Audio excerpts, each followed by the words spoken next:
All right, welcome back today with an early Black Friday gift because today we will look at ROAS versus POAS and the truth about profit in e-commerce. Still a super hot topic because most e-com brand owners, most advertisers, most media buyers look at one metric when they scale, and it's ROAS and ROAS only.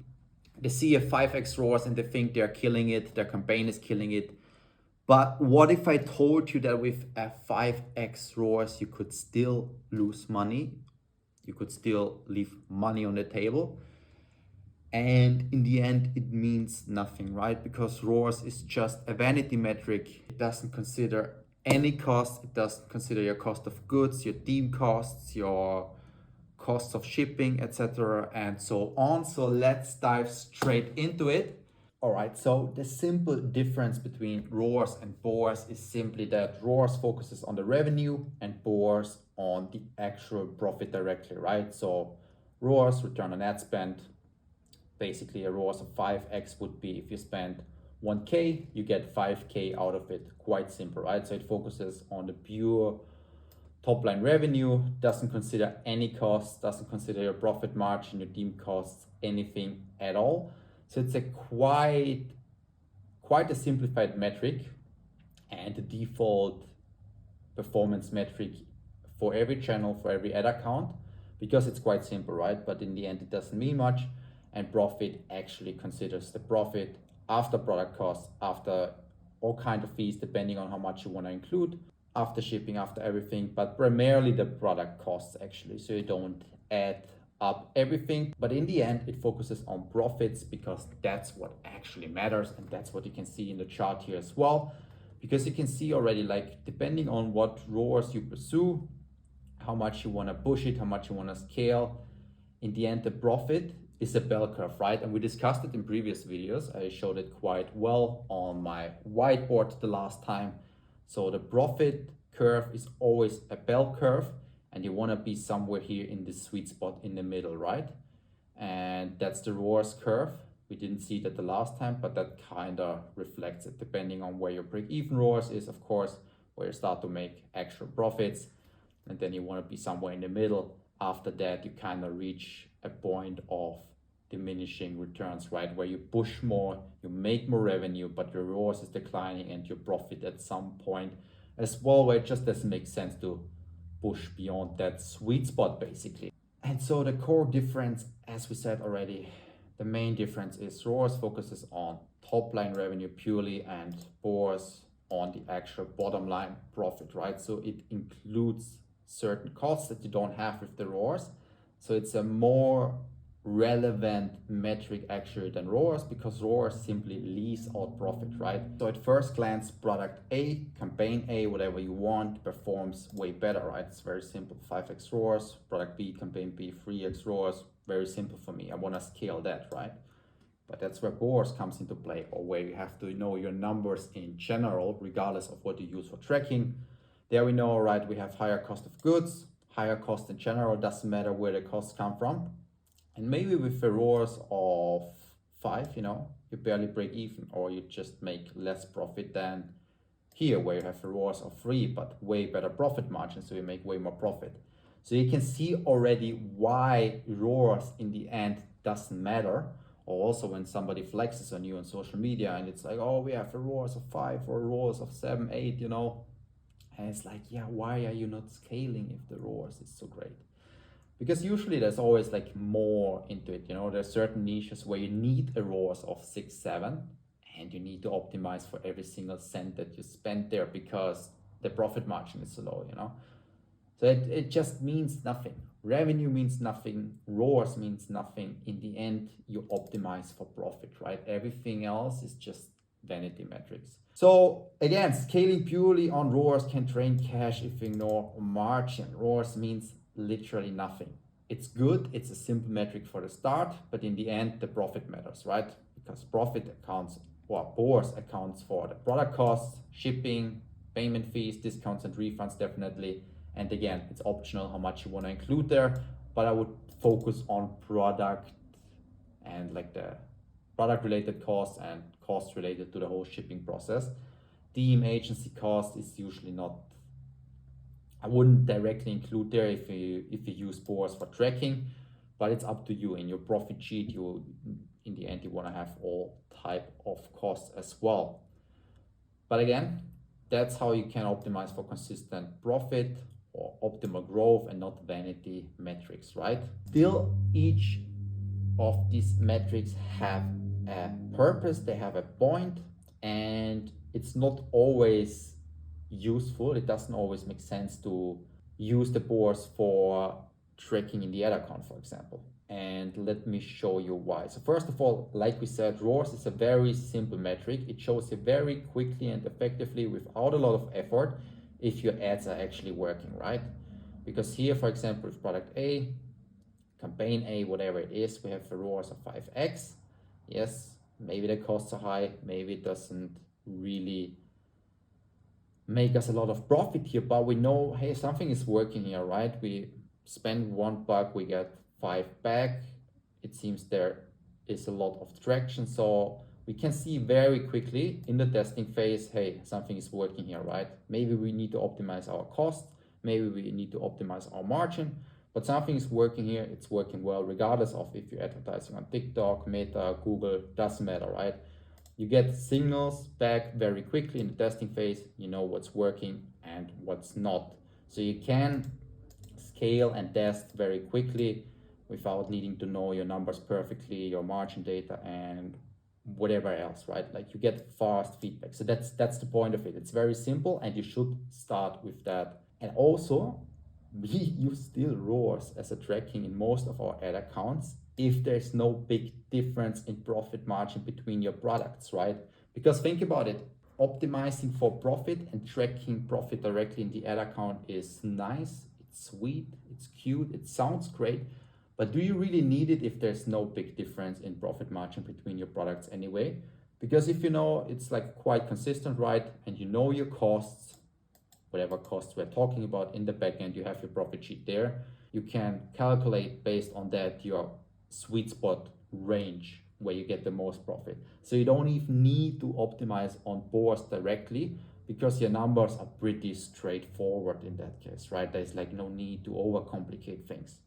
So when we use POAS then, it's obviously like after the initial phase, right? When we know our data for scaling, for long-term optimization, especially if a lot of cash is going into your campaigns, like a slight mistake can cost you a fortune. So you wanna know your numbers, everything needs to be properly structured. But the main thing, if there's a big difference in profit margin between your products and product categories, right? Then you wanna use POAS. For example, let's check it out. Classic example, I worked with that in the past, a furniture store. Super nice case study for ROAS versus POAS, because they have a big catalog, a lot of products with different price points and also different profit margin. So it's a very interesting case, and it was actually a real life example. We had a client, he said, yeah, we need at least a ROAS of 3. The client didn't even know his numbers properly. And I was way less experienced back then as well. So I was like, yeah, ROAS of 3, that works, right? And I remember one month we had kind of like similar to what we see here in the table. We had a good month, ROAS of like 3.5. And client was like, perfect, nice, great profits. Everything works nice. Client was super happy. I was super happy. Everything was running smoothly. And then the next month, same results, almost the exact same revenue, almost the exact same ROAS. And client comes back to me and he's like, yo, Chris, what happened to the campaigns? We made way less profit this month. I was super confused. I was told him, dude, we have the same results, right? It's still the same revenue. It's the same ROAS. You said you need a ROAS of 3. We are still around 3.5. What are we talking about, right? And I was kind of like, as I said, I was way less experienced back then. And this was kind of my first touch point with ROAS, because then we looked at it deeper basically. And like this whole POAS thing and POAS tracking wasn't even a thing back then, right? Everybody was optimizing on ROAS. That's how we did it back then. And that's how we had to do it still, because again, POAS wasn't really a thing yet. But anyway, so we checked it out. Looks decent on paper, right? Still great. Same revenue, great ROAS, above the client's goal basically. But then we realized, all right, we are selling a lot of different kinds of products with different price points, and they have a wildly different profit margin. So usually the bigger items, right, in furniture like sofas, beds, they always have a way lower profit margin because you have quite a high cost of goods, and also like the whole shipping transportation process is quite costly, right? They just have like lower profit margin compared to like the smaller items with a good margin like lamps or like rugs. They usually have a better profit margin, right? So if we look at that already, you can tell just based on the margin here, all right, like profit can be super different depending on the revenue and the ROAS we have on these categories, right? And there we see like the sofa looks like the absolute bestseller here in our scenario here with a ROAS of 5. And the lamps 2.5, it's almost like, that's our low performer, right? Maybe we should cut it.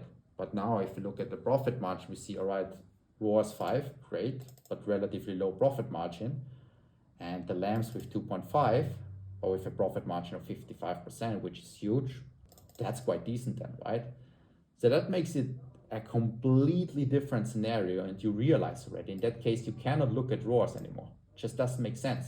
So that's why you even have to split up the campaigns in different sections, depending on the product category, depending on the profit margin, and what makes sense, or at least focus on POAS, right? Or know your numbers really well. Otherwise, you have a similar situation like me and the client here, where we have the same revenue, the same ROAS, but suddenly something shifted with the profits, right?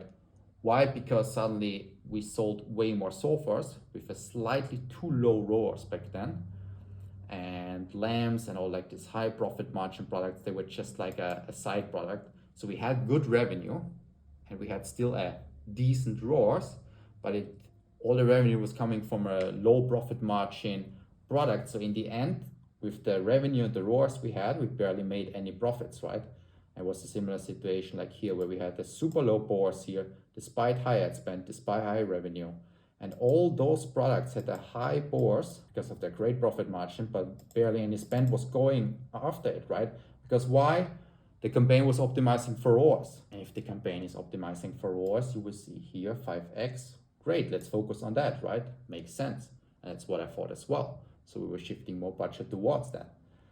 And that's why it's super important, especially in that case, if there's a big difference in profit margin between your products, then you need to focus heavily on POAS. Split your campaigns even in different margin categories, basically, and even include POAS tracking in your ad account. I will quickly touch base later on how you can do that. Quite simple nowadays. Again, back then it wasn't really a thing. Nowadays, very, very mainstream actually. And again, if that's not the case, for example, if you have a one product store, what's the point, right? Why even optimizing on POAS? Like if you know your numbers, if you know your break-even ROAS, like there's no need. If there's no difference in profit margin, if you have a one product store, disregard the whole story. It's just for if you have a bigger catalog with widely different profit margin between your product categories or even between certain products, then it makes sense. All right, I think you get it already. And basically, again, ROAS, fast, quickly, simple to analyze, right? Especially if you have a simple product catalog, but POAS gives you true clarity, like how it actually looks like. All right, so the ideal setup, if that's the case, right? And if you have a big difference in profit margin, I love to do that for our bigger eCom brands where something like that is the case. Then you can use, of course, you want to get your costs and everything into your tracking system, because then you can actually optimize with your campaigns on POAS. Then we also, again, put everything depending on the margin in different campaigns, so we have like proper control of it. And then you can also like actually track on POAS with profit metrics, for example. Doesn't matter which tool you use, so it makes a lot of sense. We always implement it for our clients, because then we have full control over the process and can actually effectively optimize for profits and not ROAS as a vanity metric, right? And then basically we still, like as an example, we still always start with ROAS, because again, in the beginning you want to keep it simple. You just want to get some data in. You kind of need to see first, like, right, what can I get in terms of ROAS? What sells well? Where is demand? Like you have to test first. You have to get data. You have to get signals before you even should consider something like that, right? It would just overcomplicate the process in the beginning if you start with POAS. But then in the scaling phase, we optimize for profit, we optimize for POAS, and even later on, depending on the size of the brand, depending on the size of your business and how many channels you utilize, even POAS would be a slightly inferior tracking method. And then you have to focus on bigger, more important business KPIs or marketing KPIs like MER, for example. And that's it in a nutshell. So I just wanted to give you a quick overview today why ROAS isn't always the best metric. It's still very simple. That's why it's always the default tracking method in every ad account. It's very simple. It gives you quick feedback on how things are working. But in the end, what actually matters is profit on the table, right? So that's the key takeaway of this video. POAS tells you if your business is actually making money. So that's it for today. See you in the next one and happy scaling. Bye-bye.